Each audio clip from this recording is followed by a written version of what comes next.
Hey, what's up, everybody? Welcome to episode 8. Today we sit with Keith Gabel. Keith is a medalist in the Paralympic Games, gold medalist in the X Games, and winner of many world snowboarding competitions. Keith Gabel shares with us how to overcome trauma and adversity when he shares his story of overcoming childhood trauma and an accident in young adulthood that eventually led to the amputation of his leg. So tune in, dudes, because this is a great episode. 5.5 years ago, I was shot multiple times, and I was diagnosed with a spinal cord injury. Well, at that moment, I didn't know how drastic my life was about to change. And it didn't change for the worse, but it changed for the better. Actually, I was talking with my palliative care doctor today, and she turned around to me and she looked at me and she was like, do you think that if you keep on doing all these, things that we don't expect you to be able to complete, that you'll eventually beat this?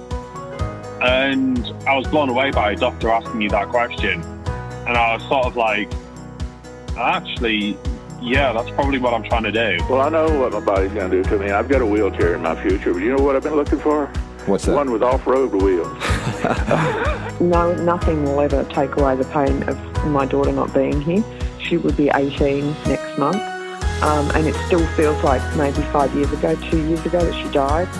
That's my reality. If you could go back to that day, February 18th, 1990, and change what happened, my honest answer is I wouldn't change it, because if I didn't get hurt that day, I wouldn't be in front of that school. I wouldn't be in front of the schools in the upcoming weeks, or I wouldn't be talking with you, or I wouldn't be at Children's Hospital on staff there. This is just my journey, and it's given me an opportunity to have a profound impact on a lot of people and inspire and change lives. You can expect life to kick you in the teeth and knock you on the floor, but you always get back up no matter what, and you just keep going.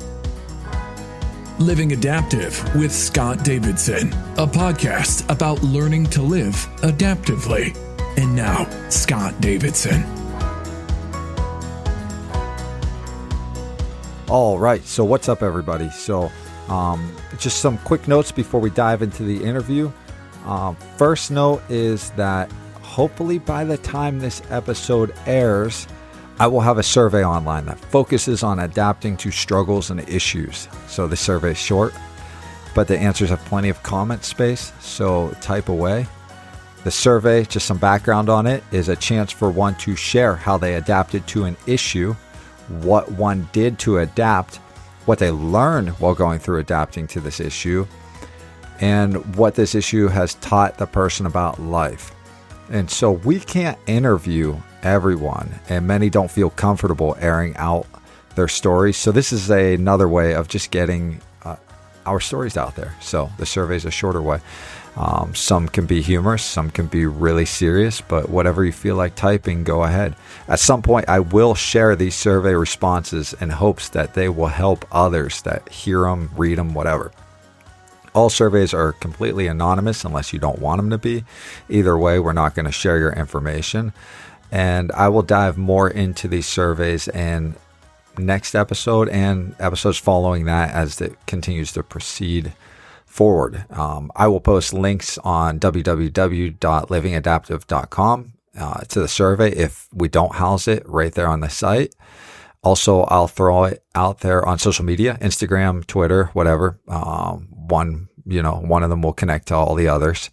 And so hopefully everybody gets a chance that's listening to dive in and fill out a survey, and we'll share those suckers. So anyways, so for this episode, as you heard, we interviewed Keith Gabel, and Keith is really damn inspiring. He joins us from Aspen, Colorado, where he's focused on training for the 2018 Paralympic Games. So Keith sits and shares with us his story about how he survived a really traumatic incident in his childhood where he witnessed the suicide of his stepfather. He spent time during this period also homeless, it was a really intense struggle. I'm going to let his words speak for his story, though. You're going to hear about that. And then also we're going to dive into what happened in young adulthood, where he did have a traumatic accident and he eventually lost his leg. And that leads into some of the best part of the story is how he adapted and overcame, and he became and is currently one of the best snowboarders on this planet. So he's out there shredding as we speak, and he's training for the Paralympics for 2018, and he's won the X Adaptive Games, and he's won a bunch of other competitions. So he's out there. He's crushing it right now. I'm really excited you get to hear his story. A couple things to focus on when you hear his story is his resilience and his ability to reframe. And he also discusses some of the techniques he uses from his daily affirmations. And there's just a bunch of tools you can throw in your toolbox when you're struggling. So we're going to just jump into this interview. But I want to mention before we jump in is that you can find Keith Gabel on Twitter at Gabel Keith, or Instagram at Grizzly Gabel, and Facebook at Keith Gabel.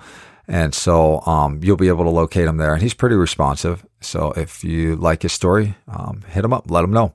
Again, you can find us on Instagram at living_adaptive, same with Twitter, same handle, and also on Facebook, Living Adaptive, and also on our website, livingadaptive.com. That's where people generally contact us the most. But wherever you feel like contacting, I'll get back to you.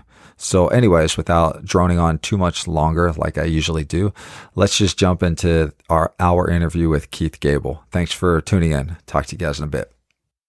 Hey, what's up, everybody? I'm sitting here with snowboarder, X-Adaptive gold medalist, and Paralympic medalist, Keith Gabel. So I want to say, Keith, thanks for joining us. I really appreciate your time. Yo, Scott, thanks for having me. No problem. It's a pleasure to be here with you today. Sweet. Thanks, man. So you're calling us from Aspen, and I'm calling you from Vegas, and this is one of the moments where I realized I did something really wrong, because I'd much rather be in Aspen pretty much all the time than Vegas, but Vegas is home right now. So it's such a ripoff. So you live up in Aspen, right? I do. You know, I moved out here a few years ago to work specifically with a certain coach and staffing group for my sport. And, you know, we have a saying here in Colorado, you come for the winters and you stay for the summers. And that's exactly what I've done.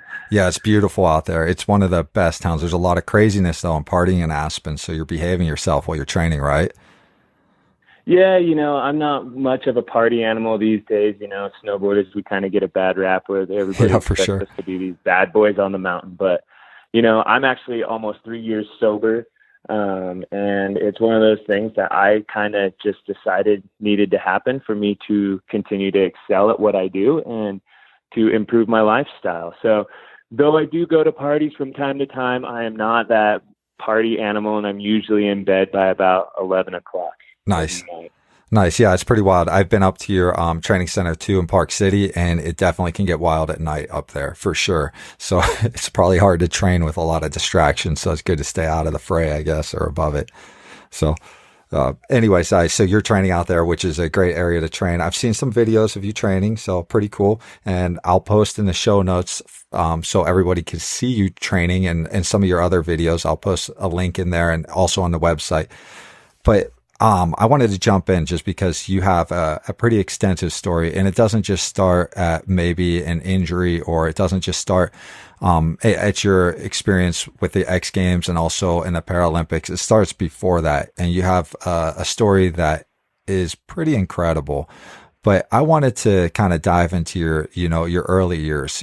There's a video out there that talks a bit about your early years and what you overcame. So can you tell us, like, where did you grow up, and what was childhood up till like the point of the incident with your stepfather? Can you tell us a little bit about that if you're comfortable? Yeah, sure. You know, it was a wild time in my life. You know, it's all I knew at that point. So from very early age to about 12, I lived with just my mother. We lived in Oregon. We kind of bounced around between Springfield and Eugene area. But, you know, by no fault of her own, she was, you know, addicted to drugs. And I was the middle child of 5 with a single mother. We were very, very poor, to say the least. You know, we lived in and out of homeless shelters, and we ate out of soup kitchens, you know, to put it bluntly. You know, it was pretty rough at times.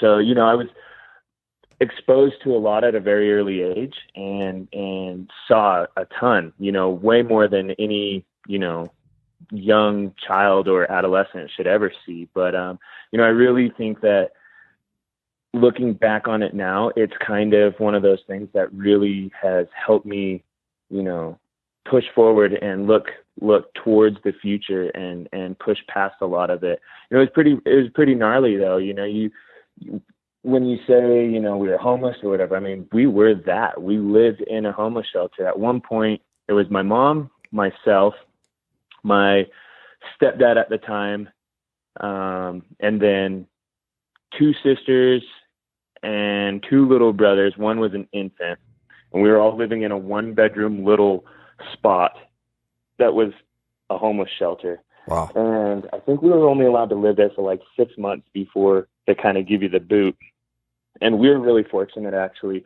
Right at the end of that 6 months, they were able to kind of pull off a hat trick and got a house.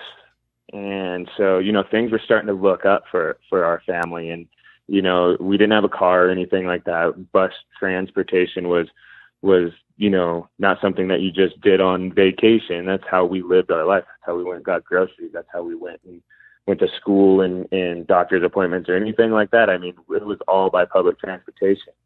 And, you know, they finally got a house after probably about 1.5 years of being homeless, and things were looking good.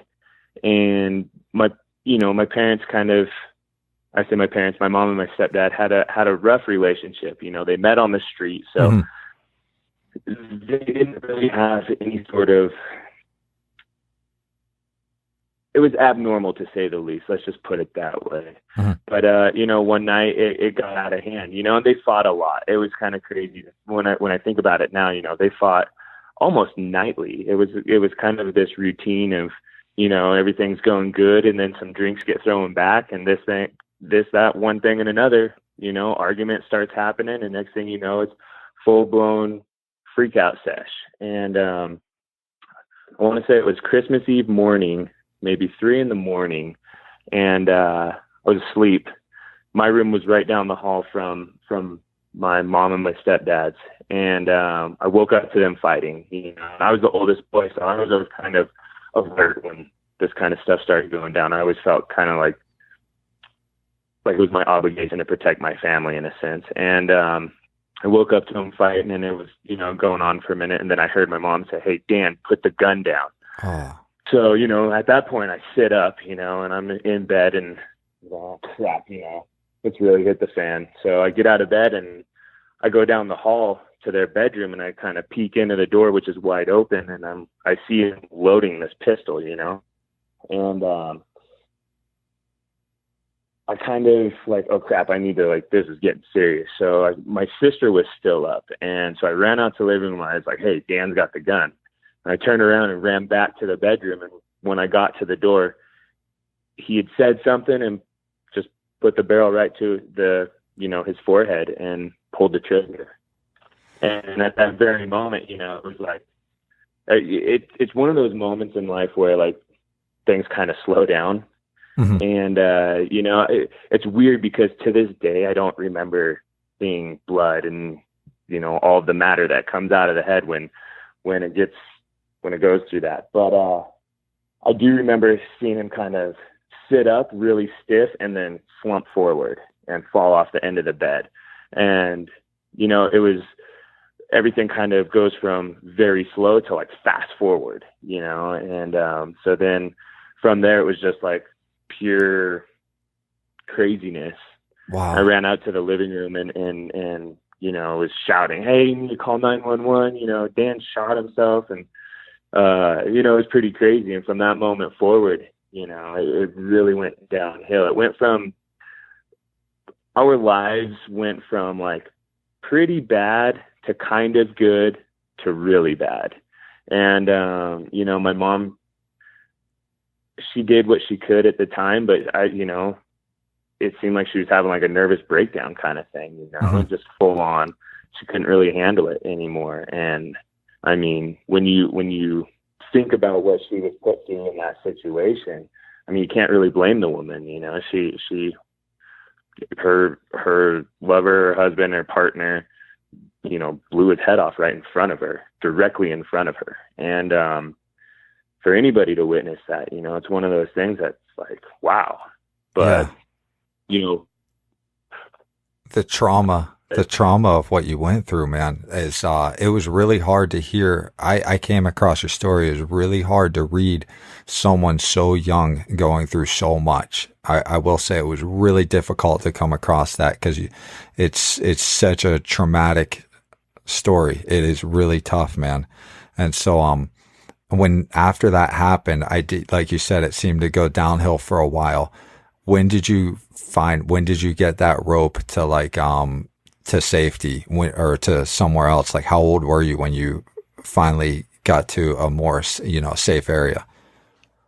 You know, it might have only been just a couple of months, to be honest. You know, it was to the point to where my mom was wandering around at night and just kind of leave us at home. And we didn't live in a very nice neighborhood by any means at that point. And being that, protective older son that I was, I would go follow her. She'd say, you need to stay home and watch your brothers, and this school nights, whatever. And a lot of times I'd just lock up the house and follow her. She'd just walk for hours through really bad neighborhoods, just wherever. Sometimes she'd let me walk with her. Sometimes she wouldn't. And a lot of times we'd just end up in a diner at like 4 or 5 in the morning. She would just sob and sob and sob. And, it took its toll on me, not only living in the house that, my stepdad killed himself in, but then watching my mom go down this and really like fearing for her safety, my own safety, my little brother's safety, all of that. I finally, made the decision to call my dad and was just like, hey man, I'm coming to live with you. Yeah. And a couple years prior to all of this, my mom and my dad had a pretty nasty divorce. This whole craziness goes back to even when I was younger. I mean, I want to say I was like 5 or 6 when my mom gave custody of my sister and myself to my dad, and then changed her mind and came and kidnapped my sister and I from my dad. And so we lived underground for a while, which then turned into like this whole homeless thing, which then led into where we are in the story now. But I called my dad and I said, hey, I'm coming to live with you. And his first response was like, does your mom know about this? And I said, yeah, I told her, but she doesn't really have a decision in this, this is my decision. It's either I come live with you or I hit the streets, and that's how it's going to be. Those are my options at this point. And my dad, he was just like, okay, fine. I'll send you a plane ticket. My grandma, who is my dad's mother, she came and picked me up like the very next day and took me to the airport. And, literally, I mean, I went from things being really bad to things being really awesome. My dad literally picked me up from the airport and took me straight to the mountains and got me fitted for skis that same day.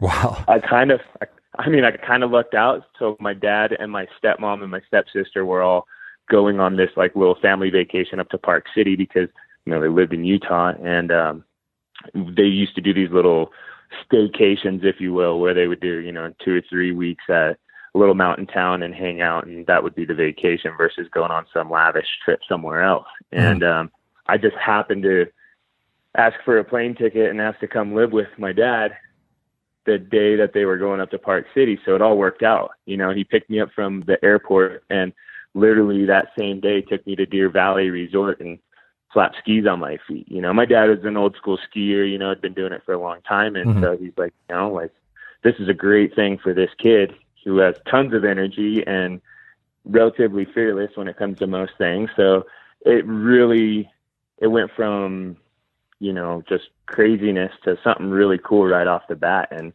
ever since then, skiing, snowboarding, the mountains, just outdoor lifestyle, that's kind of my church. That's where, I feel closest to God. Yeah, that's your spirituality.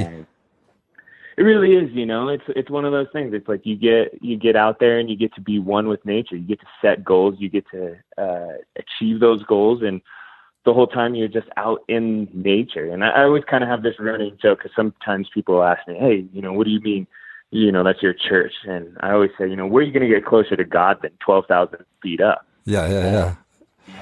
That's great. You said maybe in a jet. I mean, you're in the heavens if you ask me. And so it really is. It's my church. It's where I'm always longing to be. And when I'm there, it's just where I can be myself. It doesn't hurt that it is easily one of the most beautiful areas in the U.S. for sure, up in the mountains there. So you're kind of right. I mean, it is beautiful. It is the closest I feel to in nature to getting towards something spiritual, I guess, is, you know, especially when I hit those Utah national parks, like Zion and those other areas. It's where I feel great, you know?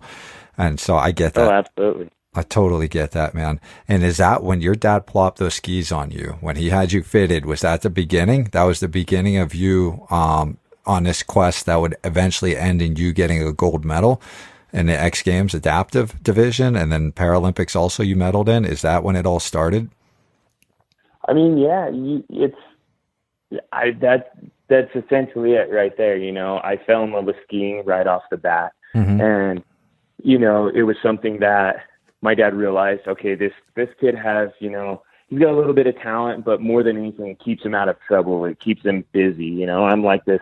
I've always been this guy that has like way too much energy. You know, if anybody could draw energy from me, I could probably fill up 3 or 4 people's energy, life, whatever reserve within a couple of hours. Because I wake up and I'm just go till I go to sleep. And you know, at a young age, that can lead to being pretty mischievous if you're not careful.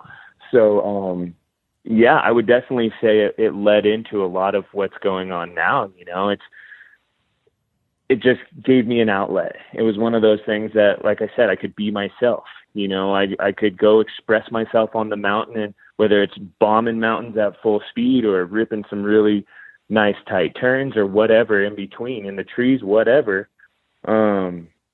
I was able to express myself without judgment, which is always so cool. You know, it's a rarity these days. And something that I was really passionate about growing up, you know, I got on a snowboard when I was about 15, got my first real job, saved my first 2 paychecks, and bought a used snowboard with, you know, clicker boots and bindings, which isn't ideal, but I just wanted to give it a go. You know, back then skiing technology wasn't what it is today, and snowboarding to me at that time just looked like way more fun. You know, I looked at the snowboarders and they were floating on top of the POW versus the skiers, you know, kind of trudging through it. Yeah. And, I get that.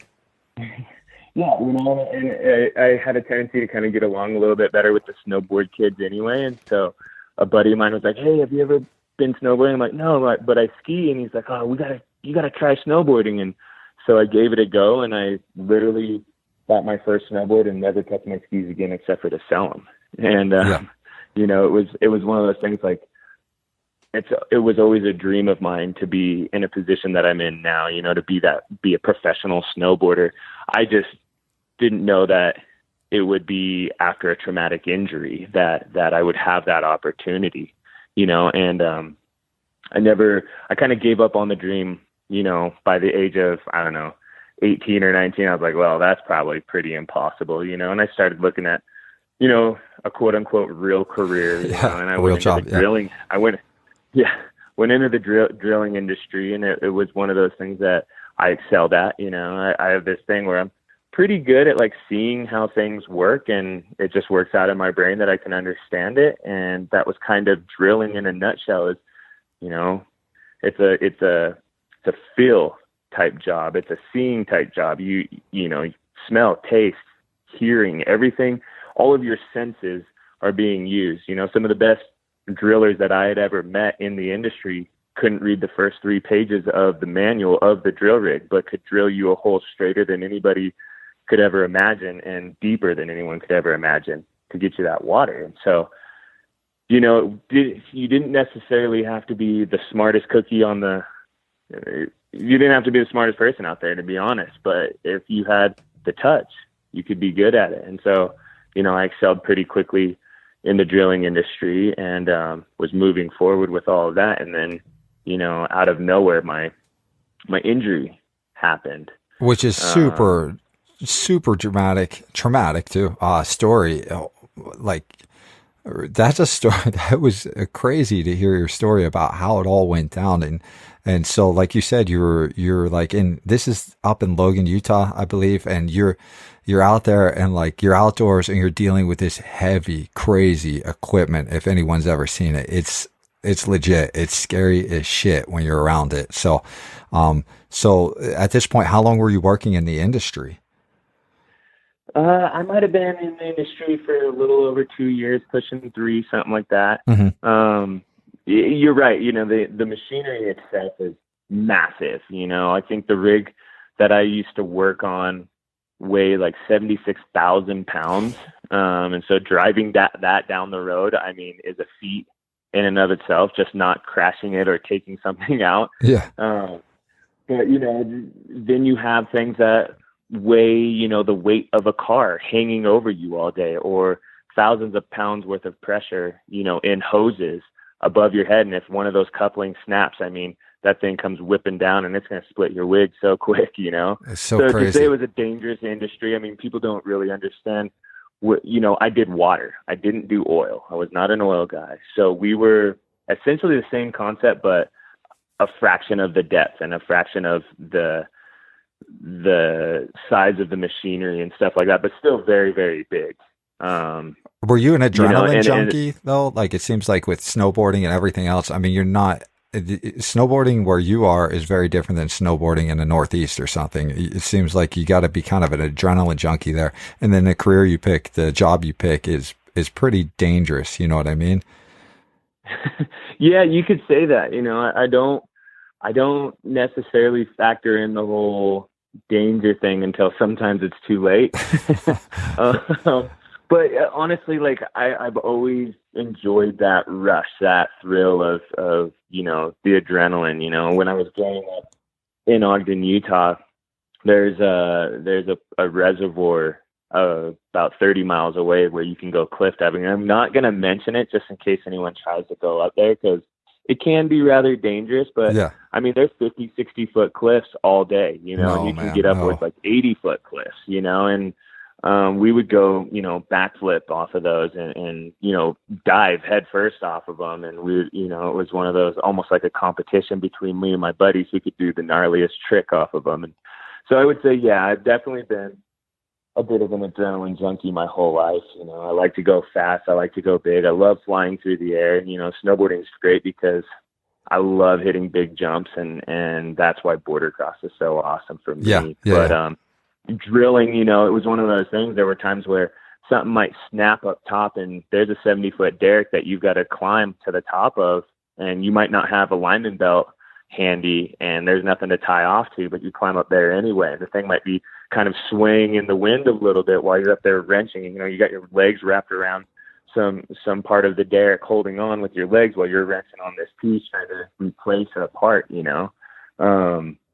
And that's just everyday different stuff. You never knew what was going to come at you next. And that's kind of why I like drilling also, is it was one of those, it was definitely, you got that adrenaline rush, but you know, there were no 2 days that were the same. Yeah. Just It's not because working. You drilled 120. Sorry? It's not working IT in some shitty cubicle like I've done. Right. Yeah. You know, it was crazy because you could drill 120 feet the day before and maybe only get 7 feet the next day because nothing's running right. You know, the machine might have ran super smooth the day before, but then, you know, a change in weather or temperature or, you know, just any number of things could play a factor. And you might only get, like I said, 7 to 10 feet in a day. And you're like, what happened? So then it's that whole problem solving thing also. You know, I love to kind of fix problems and I like puzzles and all of that. So it always kind of stimulated my brain in a different way, you know, and like you said, I'm not one of those guys that, I'm not a cubicle guy. I'm not one of those guys that does well behind a desk and stares at a wall or a computer screen all day. I can look at a computer screen for a couple of hours and then I've got to get outside, you know, and that was why another reason why drilling was so awesome for me was because I was outside, you know, and sometimes you just catch me staring up at the mountainside and just daydreaming. People are like, what are you doing? And I'm just sitting here thinking in my brain, picking out little lines through the rock fingers up there, just like, oh, that'd be a sick line. And what if you could hit that cliff to that transition over there, you know? And just do, you know, it all kind of boils back to being outside. And isn't that your tribe though? That's like Utah. After living in Utah, I noticed that there's a good tribe of people that are like all about that Whereas in other places I live, they're not nearly as adventurous. I mean, it's pretty common to be in Utah and you'll see a lot of hang gliding going on, crazy stunts. You go up to Park City and you're going to see the craziest stuff, off the jumps, and just, yeah, everybody kind of goes nuts up there. I feel like you guys got a tribe there though, when, of adrenaline junkies, more so than other areas. Yeah, I would say the terrain will bring it out in you. I guess. Yeah. It'll either make you stay home or make you want to leave home, I suppose.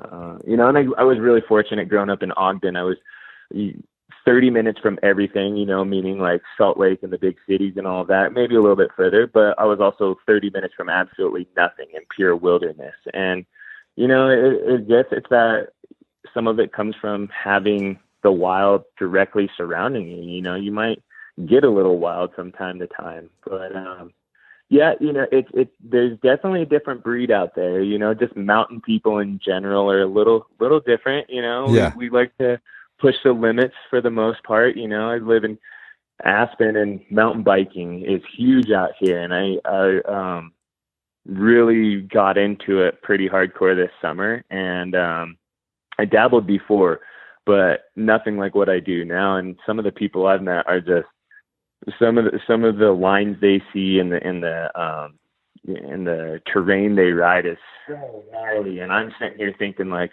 dude, I'm kind of a gnarly guy, and I'm scared shitless right now to do that. Do you? I'm like, what are we doing?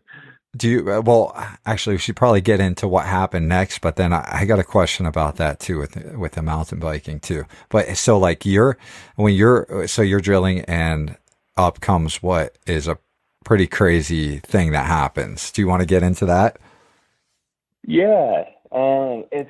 So the most ironic part of it all was like, it was like a day off. I wasn't even supposed to really be at work. I had asked for the day off to get all my stuff together. I was actually supposed to be going on vacation the next day with like my best friend. Mind you, I was 20, about to turn 21. My buddy turned 21 a few months after me. And we're like, hey, let's go down to Mexico and like party and have a good time and all of that. And we were both in a place financially where we could afford to do it. So we had scheduled this rad vacation that we were going to take. And in the end, instead of like staying home and packing all of my stuff, I decided to go into work and help around the shop and just get some trailers loaded, because that can take hours and hours and hours if certain people are doing it. Yeah. If I'm doing it, it can take maybe a couple of hours. So I went in to just kind of help people get jump started on their next project or whatever, and load up a bunch of trailers.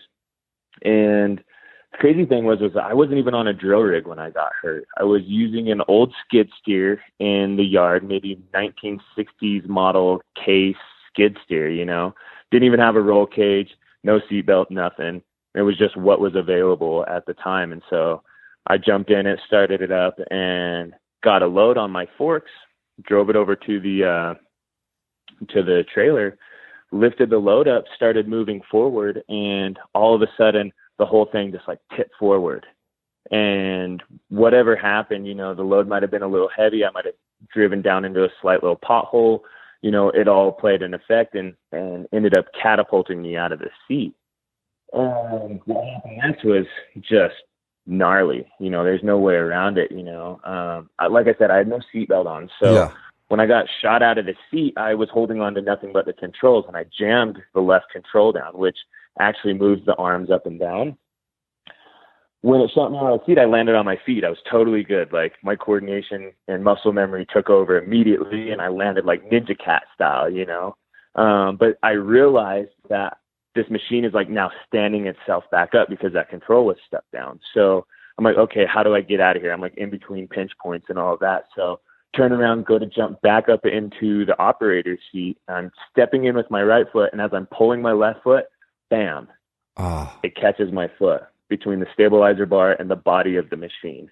And so over a 15 to 17 minute period, over 15 minutes, I had my foot crushed by over 2,000 pounds worth of hydraulic pressure. Jesus.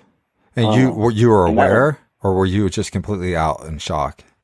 Oh, I never went into shock. Oh, God. That's the crazy part of it all, is I felt every last second of it. And, it it's wild when you think about it, because most people would have gone into shock, and who knows what would have happened. But luckily I didn't go into shock, and I was able to call for help. I was able to, like, my boss was in the shop and probably, I don't know, 50, 60 yards away. And I was able to holler, you know, hey, I need help and all of that. And he was the only other person at the shop at the time. He came running out, saw that I was stuck, you know, machines on, and it's just grinding, you know. Oh. And he ran over and he's like, he sees what's happening. He sees the control stuck down, and I've been sitting there pulling on the control, but nothing was happening. And so he jumped in and, like, tried getting the control to be unstuck, you know, or whatever, and get it to release. And out of nowhere, like, he turns the machine off, and he's like, maybe that'll release it. Didn't work. So then he tried, there's these old release buttons or whatever switches that are supposed to, like, release everything. There's some sort of safety mechanism, but that didn't work. Oh my! So he jumped back in and turned the machine on. Mind you, this is like 15 minutes later. We called 911 3 different times at this point. He jumped back in the machine, and he goes, this is gonna hurt like hell. Just hold on. And I was, like, in the process of going, no. And he pushed the control down even more and got it to pop to release. And finally, the machine kind of opened up its jaws, if you will, and let me out of it. I took about 3 hops and just fell face first into the dirt. And I'm laying there just, like, in excruciating pain, right? And call 911 again, like, okay, we got him out of the machine. What do we do? And they're like, just wait, help is on the way. So we waited, I don't know, another 5 or 10 minutes, and still no ambulance. And at this point, my boss, I was like, Dwayne, go get your truck. I don't care. Just take me to the hospital. So he's pulling his truck around, and police show up. And a police officer comes over, and he's like, hey, you know, I've got to neutralize the situation or whatever. Yeah. What are you guys doing? And they're like, we're taking him to the hospital, because by this point, another guy had shown up to the shop to do something else. And it's like, oh crap, you know, Keith is hurt. So they're going to load me up in the truck. And the police officer tells him no. He says, no, you're not allowed to do that. And we're like, what do you mean? You know, the hospital's 2 miles from our shop. And he says, you know, if something happens along the way, or if he dies from something, you know, I'm held responsible. Oh my! And I was so livid. I was just like, I was not saying nice things. Let's just put it that way. Yeah. And he bends down and he checks my you know, my vitals and everything. He's like, oh my God, he hasn't gone in shock. He's feeling all of this.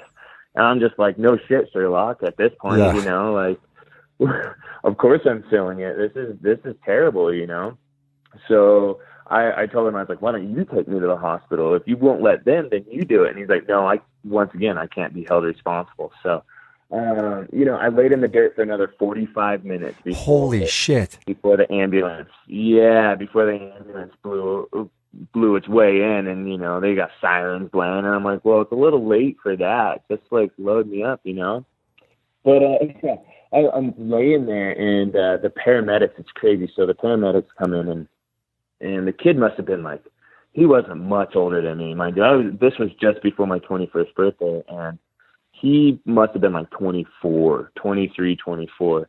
And they cut my pants off, which I understood. I was like, you got to get to my foot. That made sense. But then they cut my shirt off, so I'm laying in the dirt in nothing but a pair of shoes and my underwear. And the kid goes down and goes to cut my shoes off. And luckily, I was wearing a pair of skate shoes that day. You know, I was wearing like a pair. I don't even remember. I think they were like DVSs or something. You know, they were comfortable skate shoe from back in the day. And I was wearing those because I wasn't planning on doing anything gnarly that day.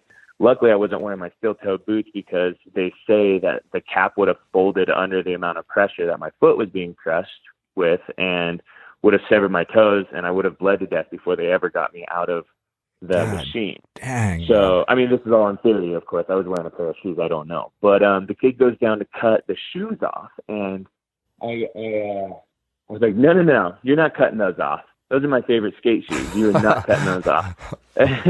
And he goes, okay, and he pulls the shoe off. and my foot balloons up. So I had what was called I had what was called compartment syndrome. Yeah, I know. So everything was rushing down to my foot. Yeah, like blood's pumping down to my foot, but nothing's coming back to my heart, and so all the blood is ballooning up in my foot, you know. And so when the kid took the shoe off, it instantly like quadrupled in size at least. I mean, think of what your normal width of your foot is, and my foot was a minimum of 4 times that width. Wow. All my toes were busted every which way, and it looked like, the only way I can describe it is like elephantitis. If you've ever seen like a case of elephantitis in a part of the body where it's just massively swollen, that's what it looked like. And I thought he was going to puke. His face turned white, and just like I was actually really surprised that he held it in. But right then they pumped me full of morphine, and my attitude goes from like screw you all to, hey, this isn't so bad. Holy crap, have you seen anything like that? I literally asked him, I was like, have you ever seen anything like that? And he's just like, I've never seen anything like that, you know? Yeah. And so we're headed to the hospital, and I'm kind of joking around at this point because, mind you, I'm all doped up and, you know, whatever. It's just who I am at this point. You know, I have a tendency to make light of a lot of situations. Yeah. But I was like, hey, you guys think I'll be able to make my flight to Mexico tomorrow? And the kid looks me dead in the eyes, and he's like, dude, you're going to be lucky if you live through this. And I was just like, oh, well, there's a downer. Thanks, man. Wow. So they get me to the hospital, and it's funny because I remember a lot of this, even with like how much drugs they put in me. I remember quite a bit, and they did all these X-rays and MRIs right off the bat, you know, and all these scans. And the doctor comes in with some images, and he puts it on the board that has a light behind it, and you know, it lights up the image, and it looks like someone had taken a bomb and put it in my foot and just let it explode. Everything destroyed? Your ankle joint too? Yeah. Well, no, so my ankle and my heel were fine because it was just in front of the ankle joint and forward that got crushed. But in that space, I had over 200 breaks and fractures, and a part of the body only has about 20 bones. So I was, to say the least, like, it looked pretty jacked up. And, you know, I asked the same question to the doctor. I was like, have you ever seen anything like that before? And he was, man, this doesn't look good. You know, and that's not what you want to hear from an orthopedic surgeon that's about to do surgery on you. Yeah, I get shitty news from orthopedic surgeons too. So not as bad as that, though, I'll say. I was a little blown away. I was like, oh, crap. Yeah, I guess it is pretty serious, you know. But so in the end, he did reconstructive surgery, and I want to say it was somewhere in the range of like 5 to 7 hours of putting my foot back together like a little jigsaw puzzle. He had a couple other orthopedic surgeons from around the United States actually conference call in and have him walked him through this surgery. Wow. But the compartment syndrome part of it, they drained 96 fluid ounces of blood out of my foot. Did they just split you right down the middle to release the pressure on your foot or something? Well, they drilled like a hole in the foot. Weird. Yeah. Which also acted as like an access point to go in and rebuild a bunch of the foot. But so afterwards, I had this big old hole in the top of my foot and pins in every toe, and you know, pins in my foot, just holding everything together. They life-flighted me to Salt Lake City, where I spent the next couple of weeks and had a couple more blood transfusions. So every time I would sit up past a 45-degree angle for the first week or so, all the blood would go rushing down to my foot and then come geysering out of that hole. And so on 3 separate occasions, I completely bled out, you know, like full-on resuscitation, the works. What the hell? And yeah, so I got really lucky, to say the least.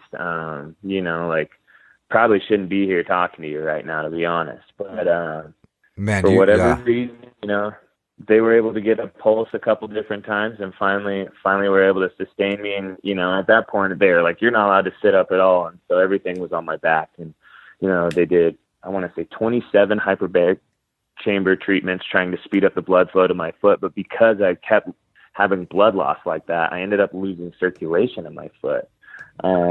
At that point, the doctors came in and they're like, there's not much else we can do. We're going to send you home and you're going to watch your foot die and decide if you want to, try to save it or cut it off or what you want to do there. And so it was pretty gnarly, like trying to deal with that at, such a young age. I was 20 years old. So young to have this broached. Yeah, so young, man. Well, you're thinking the medical industry, you have this, like, I think at that age or even younger or whatever, you have this like kind of naive thought process, like the medical industry can fix anything. No. At least that's what they lead us to believe a lot of the time. And it's kind of crazy because at that point, it was like a slap in the face. They're like, there's nothing else we can do. And I was like, you guys didn't do much. In my mind at that time, looking back on it, it's like, wow, you guys did a lot. But at that time, I was like, what do you mean? I've got to go home and watch my foot die? Like, that's not an option. Like, what are you talking about? So that was it. That was like the first real cold, hard reality check that I had to deal with at that time. There was not going to be it wasn't going to be whole again. You mean like something like that? Yeah.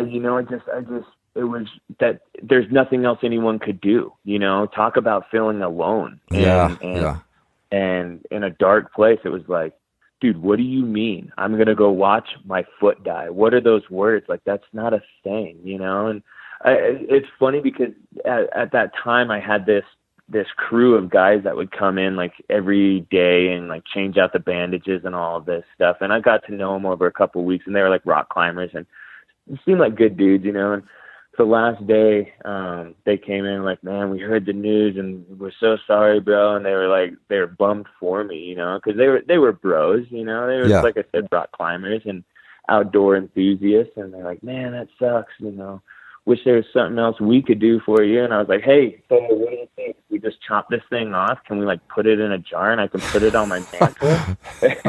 That's something I would say. They look at me and they're like, dude, what are you talking about? And it was just funny to get their reaction because like I'm just trying to make sense of it all, but that lighthearted side of me, trying to kind of just make jokes of things, kind of kicked in, and that's kind of my survival mode in a sense. But they laughed it off with me. We had a good, quote unquote bro down moment, and it was cool, But at the end of the day, it was hard to deal with, that like I said, it was like a slap in the face. Like there's nothing anyone can do. You're on your own. In the end, you're gonna have to make these decisions on your own, and good luck is essentially what the doctors were telling me. Yeah, when you lose that control of the situation where it's just, like you said, there's nothing you can do, that is so frustrating and scary. It is depressing, heart-wrenching, all of it, man. Oh, to say the least, it's like, it's just, what do you mean? Like it's 1,000 questions come into your head. Everything from, are they going to be able to save it? Are they going to be able to save a portion of it? Are we going to lose the whole thing? Like, is this going to like kill me? What are we really talking about here? And the crazy thing is I go home for less than 24 hours and go right back into the emergency room. I started having massive chest pains and feeling like I was going to pass out and all of this. Come to find out, after like 6 hours of scans in the ER, they're literally about to send me home because they didn't find anything. And then putting my clothes on, and the doctor comes in and says, you need to get back in a gown. We're taking you upstairs. We found a blood clot in your left lung and it's trying to pass to your heart. Wow. And I'm going, dude, I just got out of the hospital. What are you talking about? I need to go home. That's where I need to be, And there I went right back into the hospital. And so there was like a day or two where I was not seeing visitors. I was nobody's allowed to come. Just leave me alone, that lighthearted silver lining guy was not to be found at that point. It was a dark moment in my life. It was pretty bad. It's like, can it get any worse? Can it really? And little did I know that just in a few weeks I was gonna lose my leg below the knee. Your story of losing the leg, though, on that ESPN video where you describe like decision time is almost, it's sad, but at the same time, it's like, it's crazy because you have like a light in your eyes about like, well, I'm going to get back out there and start doing stuff a little bit quicker. And it was awesome. Like in a way, it was, I don't know. I'll link that video, but you had like this almost a magic in your eyes when you're telling the story. When you're like, I'm going to be able to snowboard like quite a bit sooner. I think we can do this. I think we can make this work. So it's a pretty great moment. The doctors called me in like 2 weeks after the whole blood clot thing. And at this point, 3 out of the 5 of my toes had died, shriveled up. They were black, rock hard. I like to joke and say, I had the Mr. Deeds foot. I don't know if you've ever seen the movie Mr. Deeds, but so I had the black, rock hard Deeds foot going on. And mind you, 2 of my toes still kind of worked. I mean, I probably had about 10% motion out of them, but they were going as well. And my doctor called me in and he goes, I talked to your home nurse. We need to make a decision on what to do here. And I said, all right, well, what are my options? And he goes, well, the first one is we could do, limb salvage, which would require, partial amputation of your foot. We've got to get rid of the dead part. Mm-hmm. It's headed towards sepsis, gangrene, all that. And we're going to do about 5 or 6 surgeries. And if they could work perfectly, you'll be able to save this small portion of your foot. And I said, okay, what's the other option? He said, well, you are headed towards gangrene and all that. And if we don't catch it in time, and if we're not able to amputate enough right off the bat, that could set in and we could end up chasing that up to your hip. If it doesn't kill you. And wow. I said, okay. So second option is, and he's like, amputation. And it's just a slap in the face again. It's like, so either way I'm dealing with, amputation, all of that. And the first option really doesn't sound that good. We were talking like 20% odds of all the surgeries working perfectly. So I asked him straight up, I said, all right, fine. Well, how long till I can snowboard again? That's a crazy question, man. That's not totally normal. It's not normal, but it's so true. There's no way around it. Like, that was the question that helped lead to the next decision. And he goes, well, if all of these surgeries work perfectly, you're looking at 6 to 10 years, if ever. And I'm going, like, 6 to 10 years? What are you talking about? Like, if ever, that's not even an option in my brain. Like, he's like, you'll probably never be quite the same again. And like, I don't know if it's really an option. And I'm going, okay, well, how long till I can snowboard if we just cut to the chase and lob this thing off? Because that's what it sounds like we need to do anyway. And he's like, I could see you back living a full normal life, doing everything you did before, including snowboarding within 3 years. And I'm sitting here going, okay, well, it's July now. Opening day's in October. No. And I'm like, how about 3 months? And he just looks me dead in the eyes. He's like, whatever is going to make you make the right decision. And I asked him, I said, well, can't you make the decision for me? He goes, no, I'm not going to have that on my conscience. Like, nobody else should have to either. Like, you're a grown man. You have to make this decision.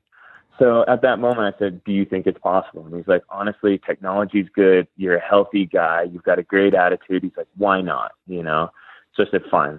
Let's chop this thing. He didn't totally believe, did he, at first? Did he totally believe you'd be out there? Right away? I don't think so. Yeah.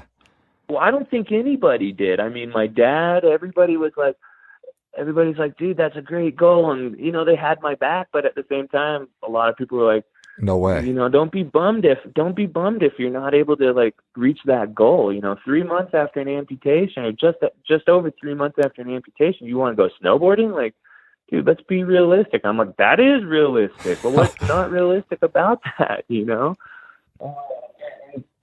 I couldn't take my eyes off that. I had friends, that were like, dude, you're going to have to learn how to ride all over again. You're going to have to do this. You're going to have to do that. I was like, I don't think so. Like, we're just going to strap this new piece of equipment into this old piece of equipment, and we're just going to go. Like, what's the big deal? And that was at that moment when I said, okay, fine, let's chop this thing off. That's what I was thinking about. I was like, okay, snowboarding. That's all I care about. That's where my life is. That's what I've always loved to do. That's my passion. That's, my church.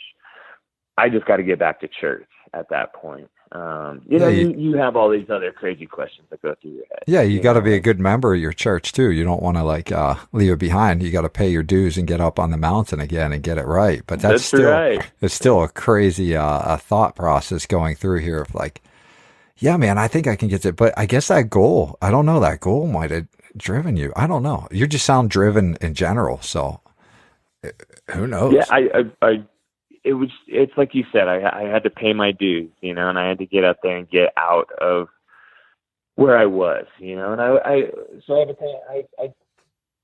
mentor people from time to time, and I tell them two things. I tell them, you have two options, really. You can either take this and run with it, or you can go down in a deep, dark hole and possibly never come out of it, and those really sometimes are the options when something like this happens to you, Mm-hmm. You can turn into that woe me, why me, and everyone has that. I've had that moment myself, but you can't let that take hold. And that's the beast that will eat your soul in a sense, and if you let that take over, you'll be in that hole forever.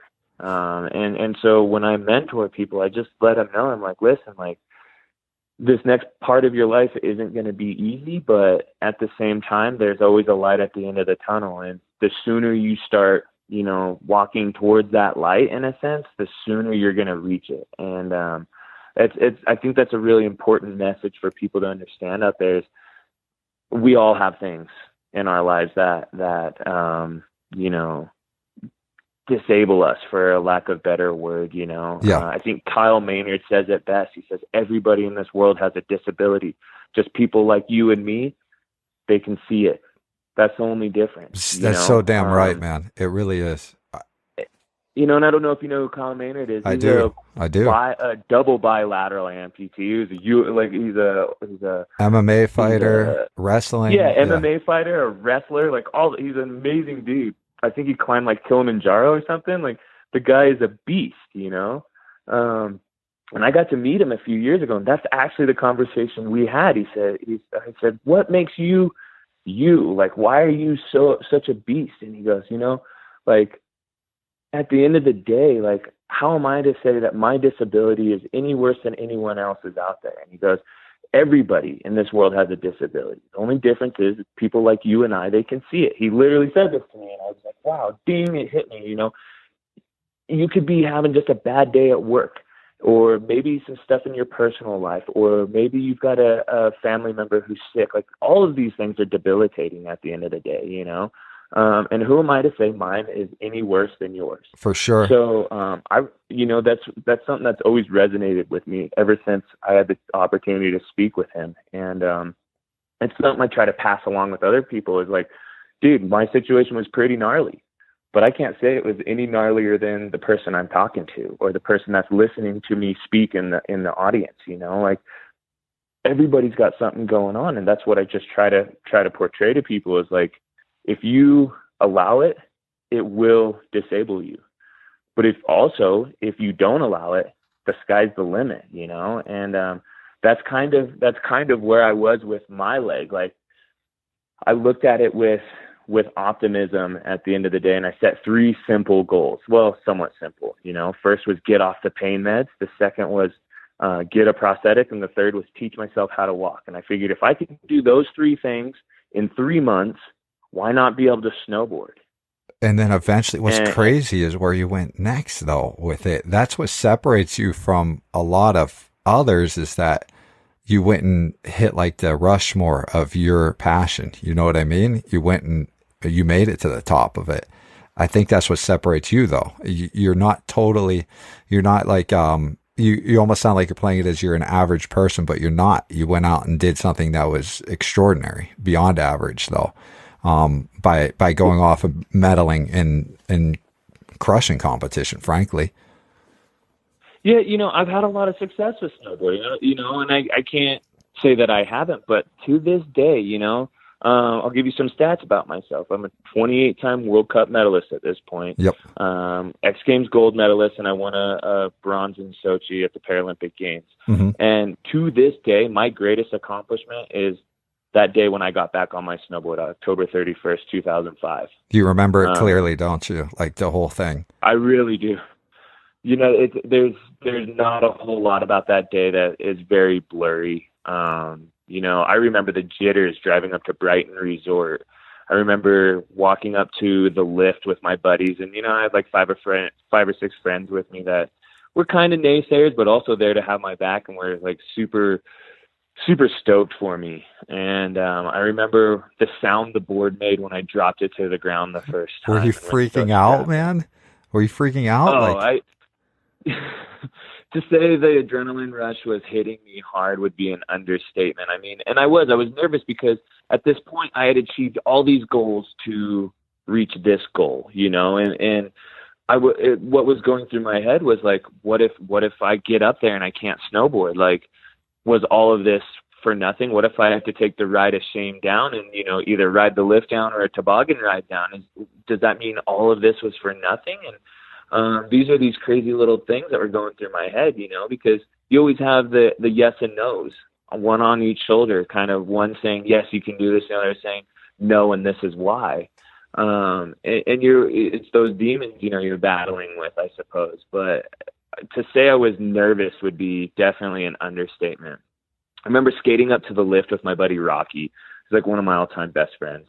And we asked the lifty, we were like, hey, can we get our own lift? And Rocky kind of explained, this guy's got one leg and we're trying to just get him up the mountain and blah, blah. And lifty was super cool. He's like, yeah. So we get out past the bull wheel at the load line, and it literally took every ounce of my strength to not just like jump out of the way at the last second and totally miss the lift and be like, okay, I'll catch the next one and take off out of, you know, anyone's range, just get out of there.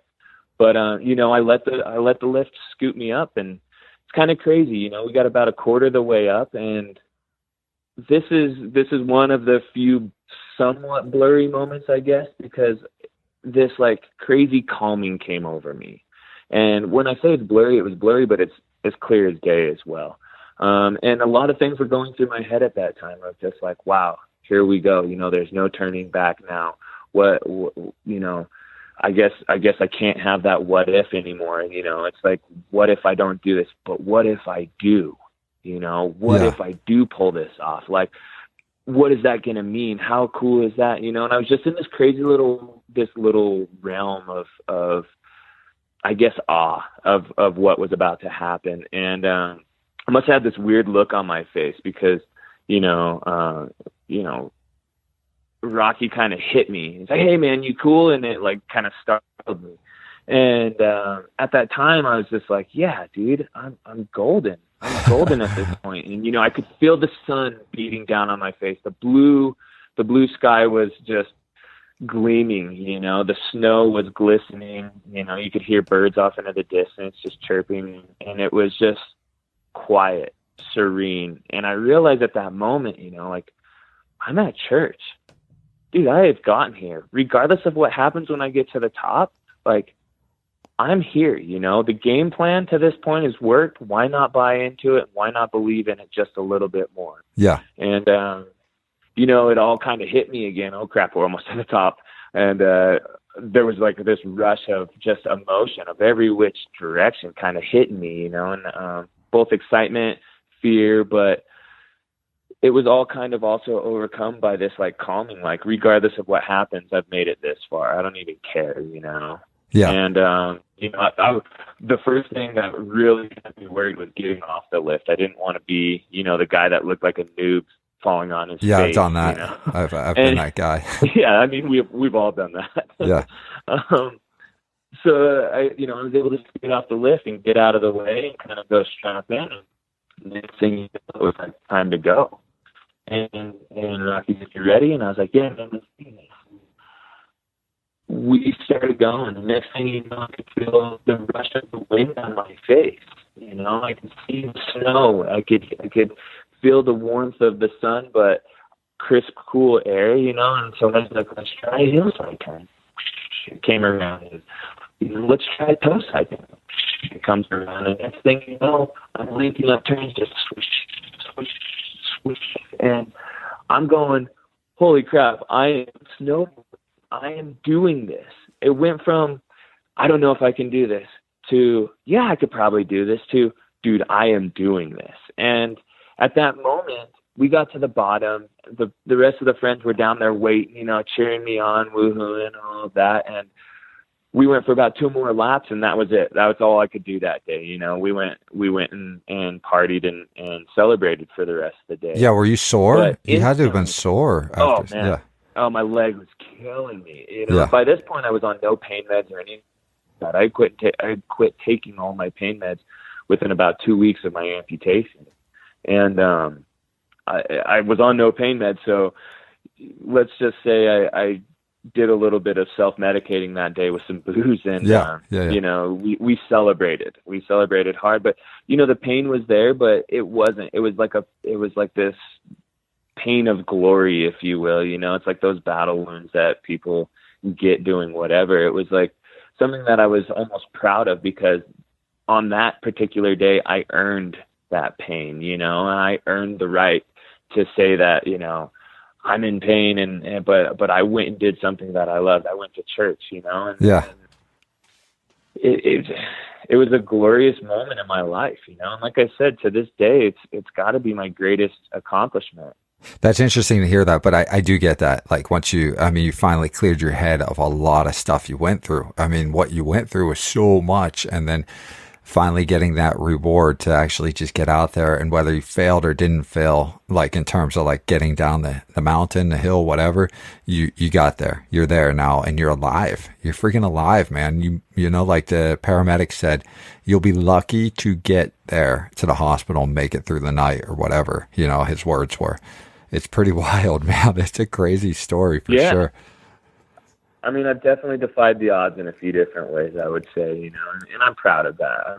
I'm proud of who I've become since then, and obviously the accomplishments I've been able to grasp at this point in my life. I'm super proud of all of that. But like you said, it was just a ton of weight off my shoulders. Yeah. Because it was all of this buildup, and I guess it's the same when you go to the games or X Games or any of that, there's all of this buildup, all this work going into it. There's all of these little goals, little minute goals to get you to the bigger goals, and to the milestones. And it's kind of like once the games are over and you did what you did, whether you medaled or not, I guess, or whatever, I mean, all of that weight is kind of off the shoulders, and you're like, well, now it's time to look forward. Well, speaking of your games, your gold medal run, so at the X Adaptive Games, I watched it several times, and I was like, what is he thinking right now at the starting gate? Because I wanted to throw up because I was so nervous for you. It was like, I knew the results, but like there was a lot of tension there, man. There was like, you got 6 of you, I believe, just coming out of the gates. There was a ton of tension. And it's like, you're going against your own boy, like another US guy and so forth. And like, you could feel it. You could feel it while watching that. Were you just freaking out there, or like in your mindset? I always wonder about athletes like you. Are you just calm? So I wouldn't say once you're in the start gate, you're in the start gate. It's time to go.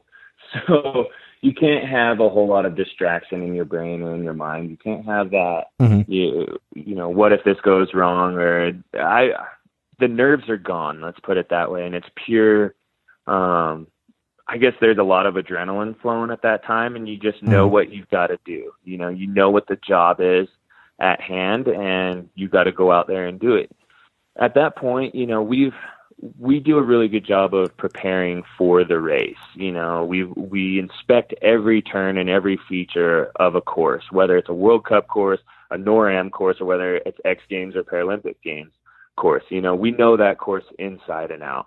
And to get to a gold medal run, or to a gold medal heat, I mean, you have to have done your homework. You have to have really laid it on the line a few times and know where you can go fast and where you have to shut it down a little bit. The beauty of X Games, though, is just go as fast as you can. If you go as fast as you can, everything lines up perfectly. So, they've got engineers and the best shapers in the world building those courses, and they're massive. What you see on TV, I mean, they on TV, they only look like a fraction of what they really are. I've seen them. They're huge, intimidating. Massive jumps. And, like I said, I like the adrenaline. So, it's something that I look forward to, that feeling, and I love hitting huge jumps and flying, 70, 80 feet through the air. I get off on it. I love it, Yeah. So for me, I'm looking forward to it. But at that point, there's a bit of adrenaline, but it's definitely, there's a calming that comes over you, or at least for me anyway. Like, that you're there for a reason, that you're there to do a job, and that you're one of the best people for the job. So, there's definitely some confidence that is built throughout the day and throughout the week, and I guess throughout the career, to know that when you're in that start gate ready to go, it's you who's supposed to be there. Well, and there's a bit of a calming to that. Well, do you think, what's your training schedule like? You're preparing for 2018, I believe. And what is is it just round the clock? Do you guys have downtimes, off seasons? I was always curious, what's the preparation? Well, I mean, there's a ton of work that goes into it. And mind you, this is a 4-year plan that's kind of coming to the end of you're coming to the end of a 4-year plan at this point. So, there's tons of work that goes into that, and everything from, strength and conditioning to cross training to, some downtime as well. It's definitely much needed in our line of work. You can't just go 100% all the time. You'll get burnout. You'll destroy muscles and body parts and stuff like that. So, right now where I'm at, it's kind of funny, I'm kind of glad you brought that up, because my training schedule, it's every other day. Mm-hmm. But, there's some aspects of my training schedule that is every minute of every day. And that would be the mental game. Yeah.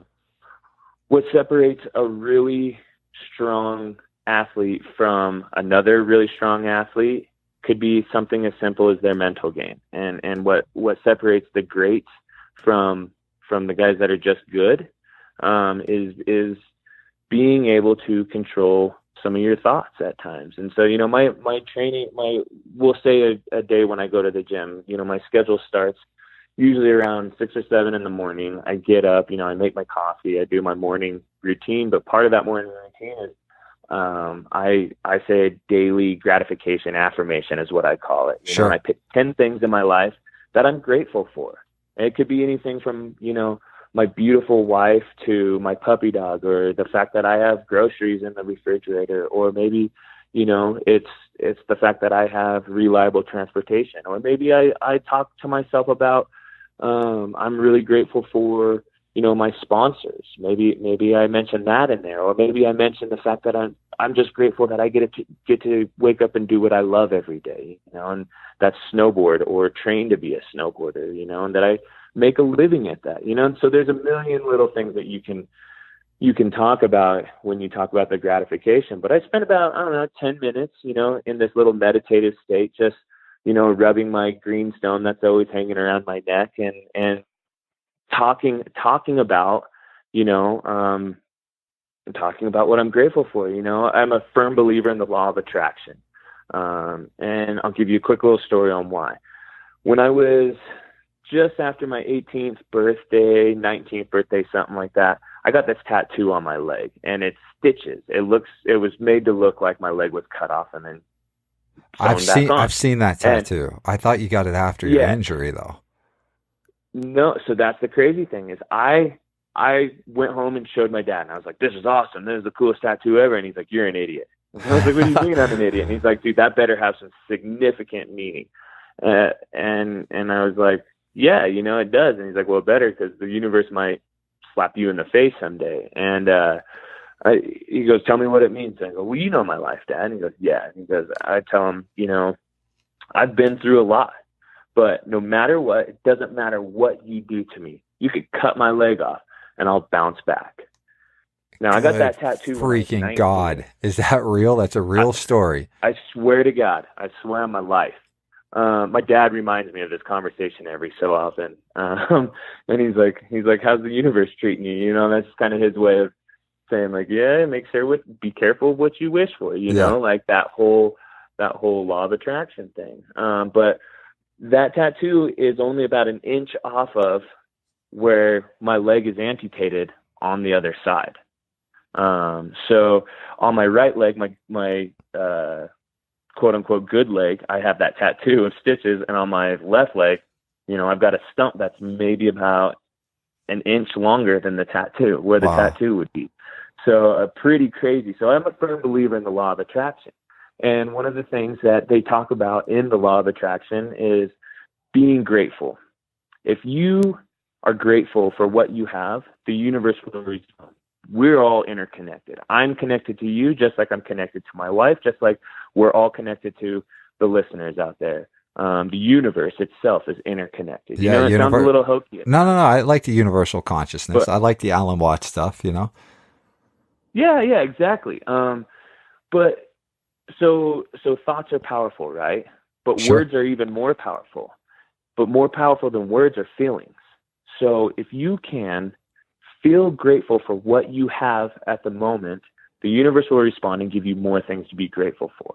And so every day I start my day off with, you know, a 10-minute gratification affirmation, and I just speak it and I feel it. I feel grateful for what I have, you know, because if you're not grateful for what you have, then what's the point at the end of the day? But if you are grateful for what you have, you know, the universe will respond and give you more little things to be grateful for. And there's tons to be grateful for, you know. I'm grateful for the life I have.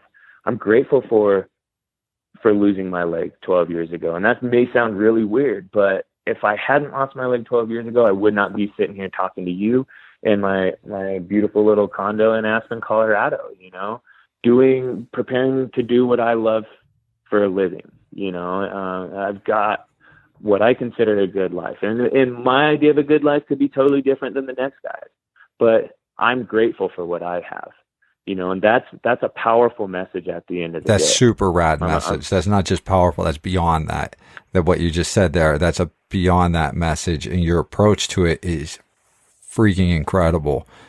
With what you just said there. And so I do kind of agree though, that what happened to you, you took it to another level and it's impacted many others.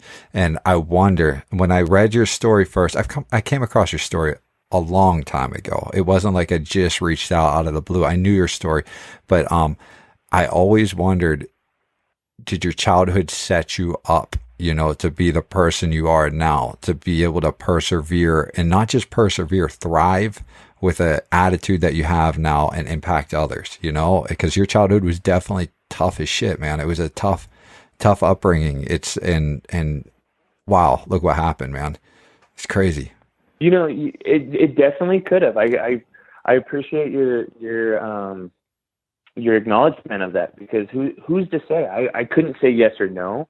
I think everybody's put in unique situations from time to time, and if you can learn from that, then I think there's some positive experiences that can maybe result from negative experiences, and that's really what it boils down to, I guess, is what have you learned from that, and can you be more? I guess. What a way to reframe, though. You know, you turn the tables on something. So that could have, like you said, it could have ended a lot of people. It could have made them just not climb out of it. And you didn't just climb out, man. You didn't, you know, it was beyond that. So that always resonated when I, you know, came across your story and then pondered it and everything. So, in my mind, I'm sure it gave me like sorry, I don't mean to catch that. No, go. I was just going to say, I'm sure it gave me like a good work ethic, if nothing else. Because I saw what rock bottom looked like. And I can be perfectly honest when I say I never want to be there. Yeah. I never want to put my wife through what I've seen. And I never, like, if we have kids someday, I don't want my kids to be there. And so seeing that at a very early age, I'm like, dang, that's not where I want to be, you know? And I was fortunate in the sense that, like, I was able to make a phone call and kind of get out of it. You know, a lot of people out there aren't so fortunate, and they have to, you know, scratch their way to the top. And that's not to say that I have had anything given to me, because my dad kept me humble my whole life. He was one of those guys that was like, if you want anything, you're going to work for it. And if you're going to work for it, you're going to work your butt off for it, you know, and if it's worth doing, it's worth doing right, you know, and those are some of the things he instilled in me. But with that life lesson goes the other one where I could see where I didn't want to be. And I was able to kind of put the two together, you know, and sure, I guess at the end of the day, having a strong work ethic and all that kind of came from seeing what rock bottom looked like. And I just want to succeed, you know, whatever that looks like, you know. Sure. I just want to have success, and everybody's version of success is a little bit different, but quality of life is very important to me. And I think having a successful life means that you have a happy life, you know, and I don't see living in homeless shelters and eating out of soup kitchens necessarily a happy life. Not to by any means degrade anybody in that situation, but I think at the same time, you can always make your situation a little bit better. And that goes back to having a good mindset and really wanting to do better and being grateful for what you have. So yeah, I think it's all full circle kind of deal. Yeah, for sure. I mean, like you said, it's what, for me, I agree. I have the same mindset. Don't chase the almighty dollar. Go after what you're passionate about, chase it down, and you'll find happiness there, and you'll find a way to make it work, you know, and it will work if you surround yourself with the right people and do the right things. And like you said, the law of attraction and going after that and having the attitude to go after that. You did succeed though, man. You did. And now I wonder, I wonder about, folks like you, did you that reach these areas, you know, where you reach the top of your game, you know, the top of was there a person, books or something like that you turn to? I do this a lot in interviews because there's a lot that people can take away from. There's something they can not just hear your voice, they can grab a book or look at a YouTube video of somebody that impacted you to drive you to go further.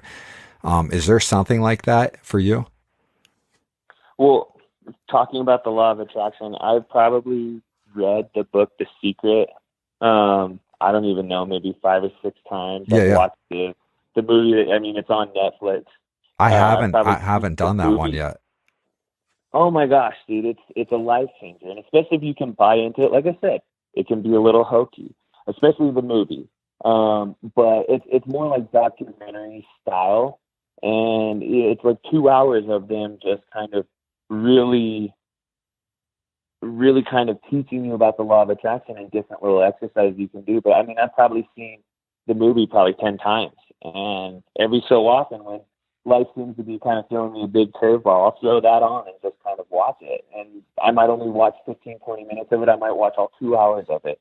But at the end of the day, it's one of those things. It's like, it just recharges my batteries. And you know, it's one of those, the first couple of times I read it, I didn't buy into it and it didn't work for me. But slowly but surely, I was like, maybe there is something to that whole thing. And, you know, and so on and so forth. And the more you watch it, the more you read it, the more you kind of start to understand it, the more you believe in it. And if you believe in it, it's life-changing, you know. And for me, it really did. It changed my entire perspective completely. And, you know, I can't say that I don't have bad days, because everybody has bad days. But my bad days don't seem to be nearly as bad as they once were. And, you know, it can, if you can buy into the law of attraction and how to manifest your own destiny, I think it doesn't matter your situation. You can always improve it, you know? And so I would say The Secret, if anything. You're not the first one I heard it from, but you know how when somebody recommends something, you're like, I'll jump on it and then just never get around to it. That's what happened the first round, but I promise this round, I'm going to check it out for sure. Dude, definitely do. Yeah, that sounds awesome. And there's one other thing I do throughout the day is a bit of meditation, you know, and I was talking about the gratification affirmation stuff, and that is a form of meditation. But there's some stuff out there with guided meditation and stuff where you can just kind of help your life along a little bit throughout the day, you know. I take about 10 to 12 minutes every day after doing my gratification stuff, and I just do this breathing exercise and go through this whole thing about being present in the moment each day, whether it's good or bad, you know, because at the end of the day, if you can cut down on reacting to something, you can always kind of find a positive note there. And you can always say someone cuts you off in traffic and your natural reaction is to blare your horn and yell at them or speed up or whatever.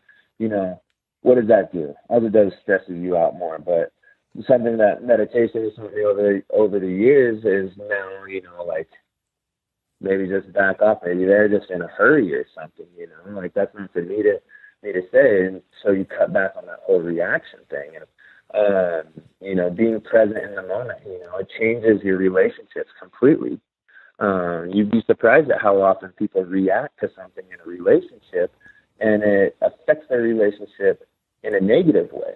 And if you just took 2 seconds to kind of breathe and think about what was being said or what was about to be said, it could totally go the other direction. So, you know, there's an app that I would suggest to anybody that's trying to improve their life a little bit. It's called Headspace, and it's a simple little app that you can download to any phone or tablet or whatever, and it just guides you through meditation. I think the first 10 sessions are free or something, and you can sign up for whatever, but they have everything from athletics to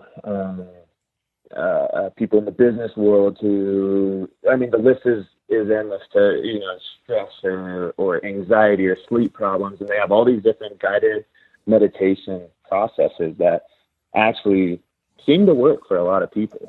So it's definitely another tool out there that I would suggest to anybody looking to improve their situation a little bit. Yeah, I use Insight Timer. I try. I'm not going to lie and say I'm super consistent on meditation unless something's going wrong in my life, and then I'm like triaging, and it's too late almost. It's like I didn't stay active on it, and I was totally too late. I will say that you're like talking about interpersonal relationships and responses. Until I started meditating, my communication with my wife was like just so shitty. You know what I mean? Like, it's like. Yeah, it's like, you know, it just an argument over dinner would be like, just, you know, whatever it is, you know, a debate over something. And now I can say that using meditation, I can definitely have, I would say like a 15% better control on my response when it comes to those types of things. And not just that, but staying present, like you said, not worrying about the past so much, you know, what could have gone wrong, what has gone wrong. And then I try to remove myself from the future. I just don't even want to think about the future a lot of times. So that's been a beautiful thing about, meditation for me. That's so awesome. You know, I've seen dramatic changes in my life, and so that's why I always try to you know, suggest it for other people. Yeah, it definitely changed the game on my communication with folks, and I don't know, with especially family communications and so forth. But I think most of all, though, it helped anxiety. I've always been an anxious person, man, since like day one. I was that kid that was just a little bit too much on the edge over maybe a sporting event, whatever it was. And so it's helped a lot in those realms, a ton. Oh, for sure. Good point on Calming Headspace. The mind will calm everything. Yeah, Headspace is awesome. Like you said, there's all kinds of apps out there. Headspace is one that I've used in the past and still kind of use from time to time. So I figured I'd throw it out there. So I got a question for you now. We know the law of attraction. If you could boil down your life, which is an incredible journey, deserves to be, you know, in a book, not just videos and so forth, or in a podcast interview. There's so much to it, and there's so much left to it. What would you say life has taught you, man? Like, what has life taught you? Oh, there's so many lessons. For sure. You know, I would say probably one of the most important lessons, and it might sound a little cliche, but to just never give up. You know, one of the best pieces of advice I was actually ever given to by one of my mentors was, if you want to go big, stop thinking small. And you know, no matter how big that goal is, or no matter how far away it seems, it's only going to be further away if you give up. But if you kind of chip away at it and slowly but surely, you know, set goals and micro goals and reach milestones from time to time, you'll reach that goal before you even know it. And so one of the things I always tell people is just don't give up, because at the end of the day, you know, life can always get much worse than where you're at. But it can also always get better. And so if you just keep at it, you know, that's probably one of the best life lessons, is that you can't quit. If you quit, then it's over, you know? So I know it's super cliche, but never give up, never lose hope. I think that's mine too, though. I think that's a great one. Yeah. I mean, there's always the light at the end of the tunnel, and we all want to reach it, but you'll never reach it if you don't try. So. Yeah. Yeah. And, I also wonder, like, in the future, like, do you think a lot about what the future holds for you? Do you worry about it, or do you just go at the pace you go? You know, I'm not one to kind of dwell on things too much, especially these days. Right now, I've got a 5-month goal. You know, Pyeongchang is kind of where a lot of things have kind of, that's definitely not like an end point to my life or anything like that. But right now, you know, like I said, I'm kind of coming up on the tail end of a 4-year plan, a 4-year goal. And so right now, that's really where my focus is. But, you know, who knows what the future is going to hold down the road? You know, I may continue to, you know, compete in snowboarding. I may hang it up. I may, you know, go into the coffee industry. Who knows? You know, the options are limitless at the end of the day. I would buy your coffee all day, by the way. I would plug and buy your coffee every day.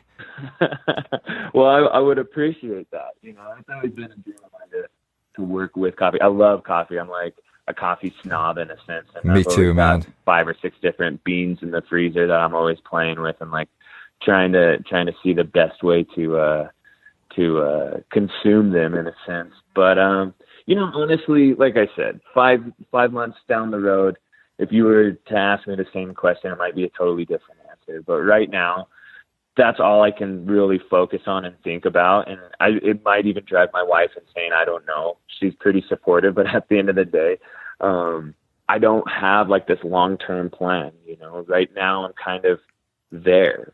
So until I achieve the goals that I've set out to achieve, then I can't really revise, and I can't look past that. Sure. You know, you got a lot on your plate coming up, like you said, with the games coming up.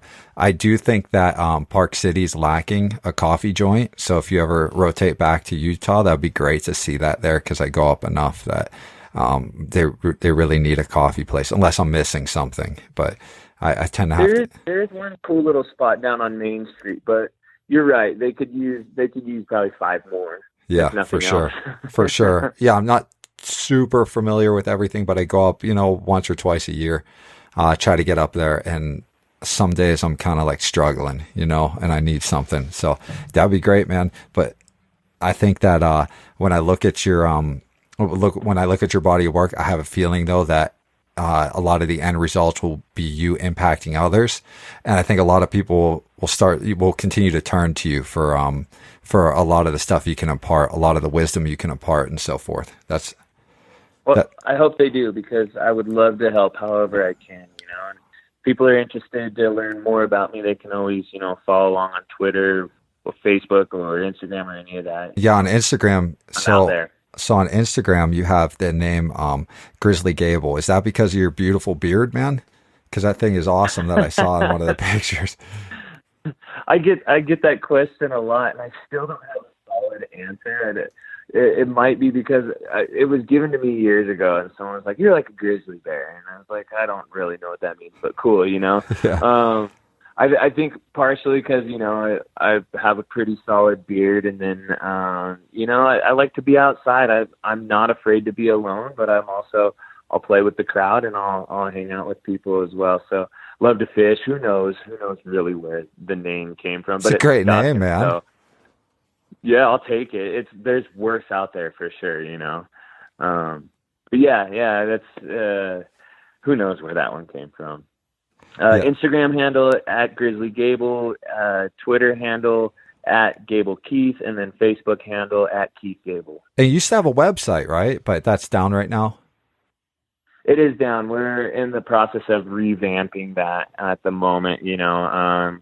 it was so outdated that we just had to pull it, and we're in the process of getting everything updated as we speak. Will you ever transition into strictly coaching when you hang it up? I do coach right now. I'm a certified coach, and I do right now because there's not a whole lot of time in my schedule for it. I do probably 4 or 5 camps a year, and it's usually with groups like Team Semper Fi and America's Fund and people like that. Nice. But I love sharing the passion of snowboarding, snow sports in general, and just kind of helping people that have gone through something like that to kind of get out on snow and set some goals and achieve them, and all the while, like boosting their inner self-worth, if nothing else, and that's what it's kind of all about, is just sharing the stoke, if you will. But I would love to coach, maybe even full time down the road. We could see if anybody would be interested in getting coached by me. But I'd love to be able to share it. And you're cool with everybody reaching out to you on those handles, on Twitter, on Instagram, everywhere else. You're open to. Yeah, absolutely. Cool. Absolutely. Just so everybody knows, by the time this probably airs, you might be in Europe, I think. Is that right?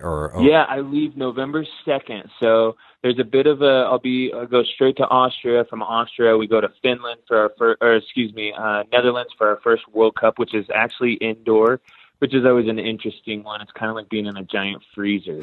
But from the Netherlands, we go to Finland, and then we're back in the States for Dew Tour, which is, I believe, December 14th.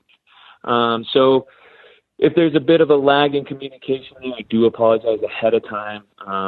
It is a busy schedule coming up, and I am on a different time zone for sure. Sweet. Yeah, no, I figured. By the way, I'm jealous of your life. Like every time you say where you're going or where you live, I kind of just want to jump because it sounds awesome. Yeah, I'm a traveler, so hearing all the stuff you're doing, yeah, I'm pretty tied down right now. Maybe you have to just come out and visit. I would love it. Colorado for a week or weekend or something, and we'll get you out on snow and have some fun that way. I would love it. I'll be I'll probably be up in the Salt Lake area too. I know you're not there often anymore, but I'll be heading up there in the next couple months. So we'll see what happens up there. Maybe we can meet up over there. I've got some pretty awesome little secret stash spots at some of the mountains over there as well. I know your old stomping grounds, like your high school area and stuff. You know what I mean? I know your turf a little bit, like where. So it's a pretty great area, man. So you never know, but with all of that, but I really appreciate you coming on. Thank you so much. It's my absolute pleasure. And like I said, if I can help in any way, shape, or form, keep me informed. All right, thanks for tuning in. That's our episode. Again, thanks to Keith Gabel for spending his time with us and sharing his story. Pretty intense story, pretty awesome guy. Don't forget to follow him on Twitter at Gabel Keith, Instagram Grizzly Gabel, and Facebook at Keith Gabel. Don't forget to check us out on livingadaptive.com or Instagram living_adaptive or Facebook at livingadaptive. And if you're really kind to us, go into iTunes, give us a rating. Thanks for listening. We'll see you next episode. Take care. Bye.